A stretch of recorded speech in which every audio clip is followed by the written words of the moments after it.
जिस cricket board के पास अपने प्लेयर को सैलरी देने तक के पैसे नहीं थे, आज वो दुनिया का सबसे अमीर क्रिकेट बोर्ड बन चुका है। जी हाँ, I am talking about BCCI. और बीसीसीआई के इतने अमीर बनने के पीछे सबसे बड़ा योगदान है आईपीएल का, आईपीएल की फैन फॉलोइंग और आईपीएल के क्रेज का।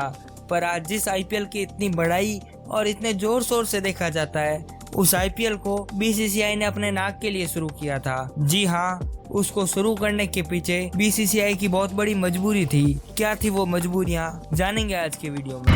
Indian Premier League has developed a unique brand of cricket that combines entertainment with fast-paced action and attracts players from around the world. The Indian Premier League, or the IPL, has only been around for 12 years, but it's fast become one of the most popular and valuable cricket leagues on the planet. India has given a model for other countries to follow. When the IPL was successful, all these other places went, well, we'll set up our own leagues and we'll try and be. तो इस कहानी की शुरुआत होती है 1978 में, जब cricket धीरे धीरे ग्रो हो रहा था और इसकी ग्रोथ को एक मीडिया कंपनी के ओनर कैरी पाकर्ड ने देखा। वो इसकी ग्रोथ को देखकर इतने कॉन्फिडेंट थे कि ये खेल आज नहीं तो 10 साल बाद जरूर ग्रो होगा। और इस कॉन्फिडेंस के साथ वो गए आईसीसी के पास और जाकर ब्रॉडकास्ट राइट की डिमांड की। बट आईसीसी ने लैक ऑफ एक्सपीरियंस के कारण राइट देने से मना कर दिया। बट कैरी पाकर इतनी आसानी से मानने वाले नहीं थे। वो बंदा 1 साल के लिए अंडरग्राउंड हो गया और हर देश के बड़े से बड़े प्लेयर के पास जाता और उसे डबल से ट्रिपल सैलरी पर खरीद लेता। उस समय पर क्रिकेटर की सैलरी बस इतनी होती थी कि वो मुश्किल से अपना घर चला पाए। अब 1 साल में बंदे ने ऑस्ट्रेलिया, इंग्लैंड और वेस्ट इंडीज के बेस्ट प्लेयर को हायर कर लिया और बना डाली अपनी खुद की एक लीग।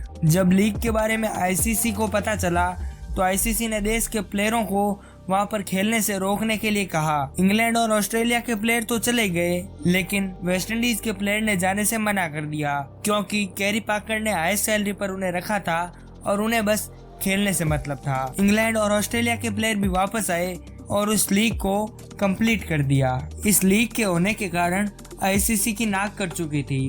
उनके नाक के नीचे से एक बंदा लीक करा जाता है और आईसीसी कुछ नहीं कर पाता। इस पर पूरी दुनिया में मजाक उड़ा, पर कैरी पाकर ने आईसीसी को परेशान करने की कसम नहीं खा रखी थी। बंदा गया और ब्रांड राइट के लिए डिमांड की।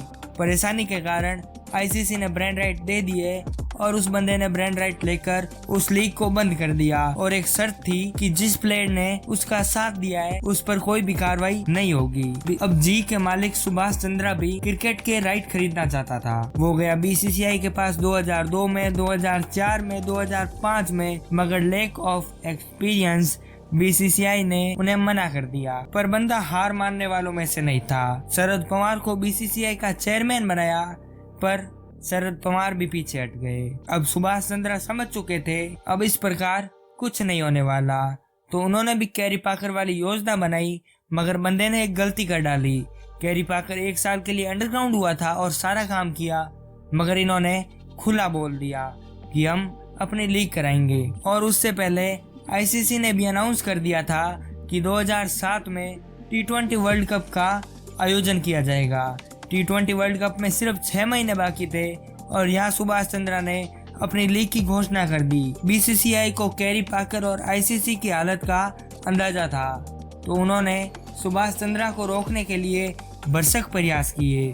बीसीसीआई ने सारे क्रिकेट प्लेयर को फोन करके मना कर दिया कि अगर तुम कहीं भी गए तो तुम्हें रिजेक्ट कर दिया जाएगा, जिससे सुभाष चंद्रा की आईसीएल काफी खतरे में पड़ चुकी थी। आईसीएल के पास प्लेयर नहीं थे और उसके बाद बीसीसीआई ने आईसीसी को फोन करके मना कर दिया कि कोई भी देश का प्लेयर इंडिया में आकर आईसीएल के साथ नहीं खेलेगा, जिससे आईसीएल को कोई बड़ा नामचीन प्लेयर नहीं मिल रहा था। कोई प्लेयर मिल रहा था तो वो भी पुराना, जैसे ब्रांड लारा। अब बीसीसीआई ने फंडिंग पर हाथ मारा और जो भी ब्रांड आईसीएल को स्पॉन्सर कर रहे थे उन्हें बोला कि ये इनलीगल है। इसके लिए उन्होंने बीसीसीआई से कोई भी परमिशन नहीं ली है और इसके लिए उन्हें फंड नहीं देना है। रातों रात ललित मोदी आईसीसी में जाकर एक रूल बना देते हैं कि कोई भी देश में कोई भी लीग शुरू करने से पहले उस देश के मेन क्वार्टर से उन्हें परमिशन लेनी होगी।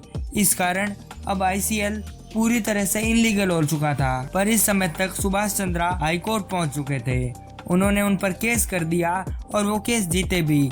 उन्हें फंडिंग भी मिली और वो अपनी ICL को शुरू करने के लिए ग्राउंड ढूंढ रहे थे, मगर अब BCCI ने ग्राउंड देने से भी मना कर दिया। पर सुभाष चंद्रा ने जैसे तैसे 1-2 ग्राउंड लिए और 1 साल के लिए ICL को कंप्लीट कर दिया। अब BCCI को ये पता चल चुका था कि ये काम उनके लिए बहुत घातक साबित हो चुका है। इस कारण ललित मोदी ने 2008 में IPL बोले तो इंडियन प्रीमियर लीग की शुरुआत की, ताकि ICL को दबाया जा सके। और ICL का 1 साल पूरा हो जाने के कारण BCCI की काफी बेइज्जती भी हुई। पर गेम चेंज तो तब हुआ जब IPL की टीम ने 2009 में कहा कि जो बंदा ICL में खेला है वो अगर IPL में खेलता है तो उनसे कोई भी सवाल जवाब नहीं होगा और वो IPL में खेल सकता है। इस घोषणा के बाद बचा कुचा ICL भी अब डूब चुका है और 2009 के बाद ICL बंद हो गया और IPL की ग्रोथ तो तुम्हारे और हमारे सामने है ही। हम सब IPL और IPL टीमों के